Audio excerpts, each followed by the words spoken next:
अगर आप भी बहुत सारा पैसा कमाना चाहते हैं तो आपको ये किताब ज़रूर पढ़नी चाहिए, the richest man in Babylon. यह किताब 4000 साल पुराने शहर बेबीलोन पर आधारित है। यह किताब उसी बेबीलोन शहर के सबसे अमीर आदमी अरकद के ऊपर बेस्ड है। यह इतिहास की सबसे पहली फाइनेंस और इन्वेस्टमेंट की किताब मानी जाती है। इसमें बेबीलोन के सबसे अमीर आदमी द्वारा बताए गए अमीर बनने के 7 रहस्यों के बारे में बात बताई गई है। तो चलिए स्टार्ट करते हैं। एक बार बेबीलोन शहर में अरकद नाम का एक आदमी रहता था। वह बचपन में बहुत गरीब था, लेकिन धीरे धीरे मेहनत करके एक दिन वह बेबीलोन का सबसे अमीर व्यक्ति बन गया। उसके बाकी दोस्त जो पढ़ने में काफ़ी होशियार थे, यह देखकर काफ़ी हैरान रह गए। उन्हें समझ नहीं आ रहा था कि अरकद आखिर इतना अमीर कैसे बन गया। वे तो अभी भी गरीबी का जीवन ही बिता रहे थे। एक बार उनमें से कुछ दोस्तों ने अरकद के पास जाकर उसके अमीर बनने का राज उसी से पूछने की बात सोची और उसके पास चले गए। अरकद बहुत ही हम्बल था और उसने अपने सारे सीक्रेट बताने को तैयार हो गया। उसने कहा कि एक बार वह साहूकार की दुकान पर काम करने गया। धीरे धीरे उसे वहाँ बहुत से फाइनेंशियल सीक्रेट सीखे और उन्हें अपनी ज़िंदगी में फॉलो किया, जिससे वह इतना अमीर बन गया। तो चलिए स्टार्ट करते हैं। रूल फर्स्ट, पे योर सेल्फ फर्स्ट। दोस्तों, आप जितना कमाते हो उससे हमेशा दूसरों के बिल आदि पे करते हो, लेकिन अरकद ने कहा कि सबसे पहले आप खुद को भी कुछ अमाउंट पे करें। खुद को पेमेंट करने के बाद आप सारा पैसा खर्च ना करें, बल्कि बचत करने की आदत डालें। केवल 70% पैसे को ही आप खर्च करें, बाकी 30% पैसे को आप सेव करें। आज के ज़माने में तरह तरह की सेविंग स्कीम है जिनमें आप पैसा डालकर उस पैसे को बढ़ा सकते हैं। अगर आप बिल्कुल भी पैसा नहीं बचाएंगे तो भविष्य में आपको बहुत मुश्किल होगी। अगर आप सिर्फ बचत भी करते रहेंगे, धीरे धीरे आपके पास बहुत सारा पैसा हो जाएगा, क्योंकि आपने यह तो सुना ही होगा कि बूंद बूंद से घड़ा भरता है। इसलिए बचत करने की आदत डालें और अपनी सारी सैलरी ना उड़ा दें। रूल दूसरा, कंट्रोल योर एक्सपेंसेस।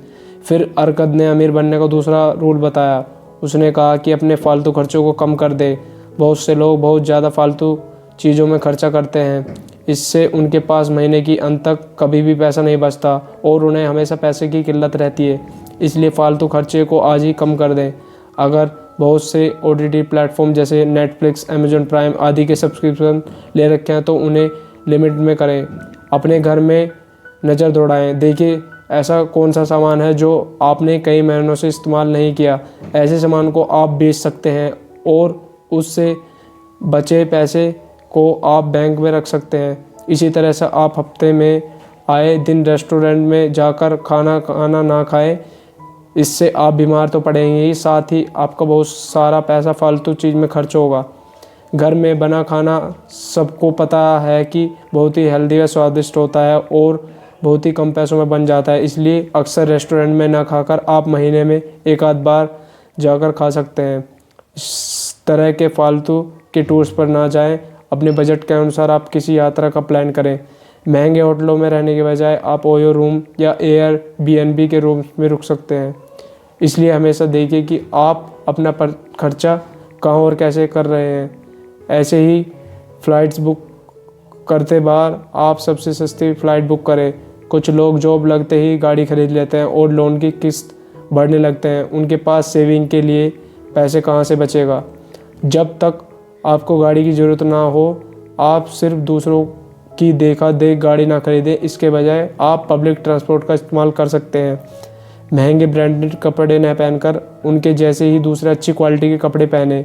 इस तरह से दोस्तों आप जीवन के हर क्षेत्र पर अपना खर्चा कम कर सकते हैं। ऐसा करके जितना पैसा बचेगा उसे इन्वेस्ट करें, जिसके बारे में आगे बताया गया है। धीरे धीरे आपका पैसा और ज़्यादा बढ़ जाएगा और एक दिन आप ज़रूर अमीर बन जाएंगे।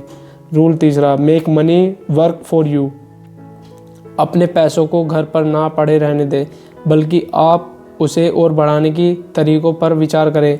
बेबीलोन के अमीर लोग दूसरे लोगों को पैसा उधार देते थे और बदले में उनसे ब्याज और सूद लेते थे।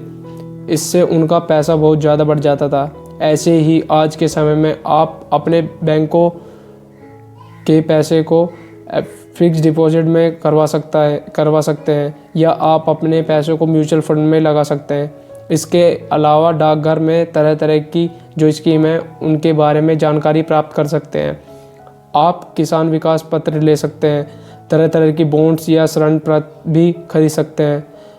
पीपीएफ में इन्वेस्ट करके कंपाउंड इंटरेस्ट कमा सकते हैं। इसके अलावा आप अपने घर को किराए पर भी चढ़ा सकते हैं। गाड़ी है तो उसे ओला उबर में रेंट पर दे सकते हैं। अगर आप इस तरह से सोचेंगे तो पैसे को बढ़ाने के बहुत से तरीके मिल सकते हैं। कुछ लोग शेयर्स में पैसे लगाकर भी प्रॉफिट कमा लेते हैं, लेकिन शेयर मार्केट काफ़ी रिस्की है। जब तक आपको इसका पूरा नॉलेज ना हो तो इसमें इन्वेस्ट ना करें। ऐसा ना हो कि पैसा बढ़ाने की बजाय आप पैसा डुबा दें। Rule number 4, protect your wealth. अपने पैसों की हर हाल में रक्षा करें। समाज में बहुत से बुरे तत्व होते हैं कि जिनकी नज़र हमारे पैसों पर रहती है। कई बार लुटेरे या चोर लोगों का पूरा पैसा और गहने आदि लूट लेते हैं। इससे भी लोग हमेशा के लिए गरीब बन जाते हैं। इसलिए अपने धन को हमेशा सुरक्षित रखें। कभी भी ज़्यादा पैसा घर पर ना रखें। किसी अच्छे बैंक के पास ही पैसा रखें। फ्रॉड करने वाले बैंकों से सावधान रहें। अगर ऑनलाइन बैंकिंग करते हैं तो सावधानी बरतें। तरह तरह के हैकर्स हर दिन ऑनलाइन पैसों की चोरी करते रहते हैं। इसलिए अपना पासवर्ड और पिन आदि नंबर किसी को भी ना बताएं। किसी अनजान व्यक्ति को कॉल अटेंड ना करें। कई बार वे कहते हैं कि बैंक के मैनेजर बात कर रहे हैं और आपसे आपका पर्सनल डेटा मांगते हैं, लेकिन आपको तुरंत कॉल कट कर देनी चाहिए, क्योंकि केवल कुछ ठग लोग ही ऐसा करते हैं। कोई भी बैंक आपको फ़ोन करके जानकारी नहीं मांगता, उसके लिए आपको सीधे बैंक जाना होता है। इसी तरह से कभी भी कोई भी स्कीम में ना फंसें। वे आपका पैसा जल्द डबल कर देने का लालच देते हैं, फिर आपका पैसा लेकर फुर हो जाते हैं। ऐसे लोगों के झांसे में ना आए। Rule number 5, own your house. आपका अपना घर भी एक लाभकारी विशेष निवेश हो सकता है, लेकिन यहाँ हमें कुछ चीज़ों को ध्यान में रखने की ज़रूरत है। बहुत से लोग शहरों में किराए का घर लेकर रहते हैं और हर महीने किराया देते हैं। कई बार उनके दोस्त कहते हैं कि किराया देने की जगह अपना घर खरीद लो। जितना किराया दे रहे हो उतनी किस्त से देना, घर तो अपना ही हो जाएगा। लेकिन इस तरह जल्दबाजी में घर खरीद लेने से हानि भी हो सकती है, क्योंकि आप घर लेते समय बहुत सा अपना पैसा लगा देते हैं और साथ में लोन भी ले लेते हैं। इससे आपका बैंक बैलेंस कुछ भी नहीं रहता और आप बहुत सालों तक उस लोन को भरते रहते हो और ब्याज लगने की वजह से आपको वह घर दुगना महंगा पड़ता है। इससे आपकी मानसिक शांति भी छिन जाती है। इससे अच्छा यह होगा कि आप कुछ सालों तक एक बहुत ही कम किराए वाले छोटे घर में रह लें और जिस पैसे से घर लेने जा रहे हैं उसे 10 या 20 साल के लिए एफडी या पीपीएफ करवा लें। जब पैसा डबल हो जाएगा तब घर लें। इससे आपको लोन नहीं लेना पड़ेगा। इसके अलावा आप ज़मीन का प्लॉट भी ले सकते हैं। कुछ सालों बाद उसकी कीमत बढ़ जाएगी, तब आप उसे बेचकर अपना घर बना सकते हैं या उसी पर अपना मकान बना सकते हैं। कुछ लोग अपने घर की 2-3 मंजिलें बनाकर ऊपर के कमरों को किराए पर दे देते हैं। इससे भी वे काफ़ी इनकम कर लेते हैं। इस तरह से अच्छी सोच विचार करके आप अपना घर बनाएं। आपका घर आपको गरीब नहीं बल्कि अमीर बना देगा। Rule number 6, earn a future income. अमीर बनने के लिए आप एक से ज़्यादा इनकम सोर्सेज के बारे में सोचें। अगर आप जॉब कर रहे हैं तो उसके साथ यह सोचें कि आप कौन सा छोटा बिजनेस घर पर शुरू कर सकते हैं। गुजरात के लोग ऐसे ही करते हैं। वे दिन भर जॉब करते हैं और फिर घर पर छोटे छोटे काम धंधे जैसे मुर्गी पालन, बत्तख पालन, ब्रीड के कुत्तों का प्रजनन या पापड़ आदि बनाने जैसे हज़ारों काम करते हैं। इसलिए देश में बाकी लोगों के मुकाबले उनकी पर कैपिटा इनकम बहुत ज़्यादा होती है। वे फालतू का शो ऑफ नहीं करते। उनके पास जब ज़्यादा पैसा आता है तो वे उसे काम पर लगा देते हैं, कोई रेस्टोरेंट खोल लेते हैं या ज़मीन खरीद कर वहाँ दुकान बना लेते हैं और उन्हें किराए पर चढ़ा देते हैं। इसी तरह वे धीरे धीरे ग्रोथ करते चले जाते हैं। आप भी कोई साइड बिजनेस शुरू कर सकते हैं। इसके अलावा आप अपने टैलेंट पर बेस्ड कुछ भी कर सकते हैं। जैसे अगर आपको लिखने का शौक़ है तो ब्लॉग कर सकते हैं या कंटेंट राइटर बन सकते हैं। कोई किताब लिखकर अमेज़ॉन पर बेच सकते हैं। ऐसे ही फाइवर या अपवर्क आदि वेबसाइट के जरिए आप फ्रीलांसर बन सकते हैं। Rule number 7, invest in yourself. हर व्यक्ति को खुद पर इन्वेस्ट करना चाहिए, जिसका मतलब यह है कि हमें ऐसा नई नई स्किल सीखते रहना चाहिए। आजकल इंटरनेट पर काफ़ी कोर्सेज मौजूद हैं। कुछ पैसे देकर आप उन्हें ज्वाइन कर सकते हैं और नई नई स्किल सीख सकते हैं। जैसे अगर आप ब्लॉगिंग का कोर्स कर लें तो आप एक ब्लॉगर बन सकते हैं और ऑनलाइन कमाई कर सकते हैं। इसी तरह से आप डिजिटल मार्केटिंग या कोडिंग आदि कोई कोर्स ऑनलाइन सीख सकते हैं। इस पर आपका थोड़ा पैसा ज़रूर लगेगा, लेकिन आपकी खुद पर एक अच्छी इन्वेस्टमेंट होगी। इसके बाद आप बहुत सा पैसा बना सकते हैं।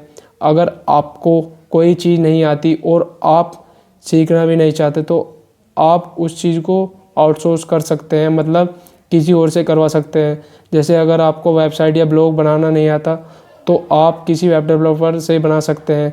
आज के ऑनलाइन वर्ल्ड से भी आप कुछ भी सीख सकते हैं। सीखने की कोई उम्र नहीं होती, फिर चाहे आपकी उम्र 16 साल हो या 66 साल हो, आप कभी भी कुछ भी सीख सकते हैं।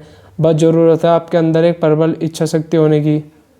तो दोस्तों, ये स्टोरी यहीं पर ख़त्म होती है।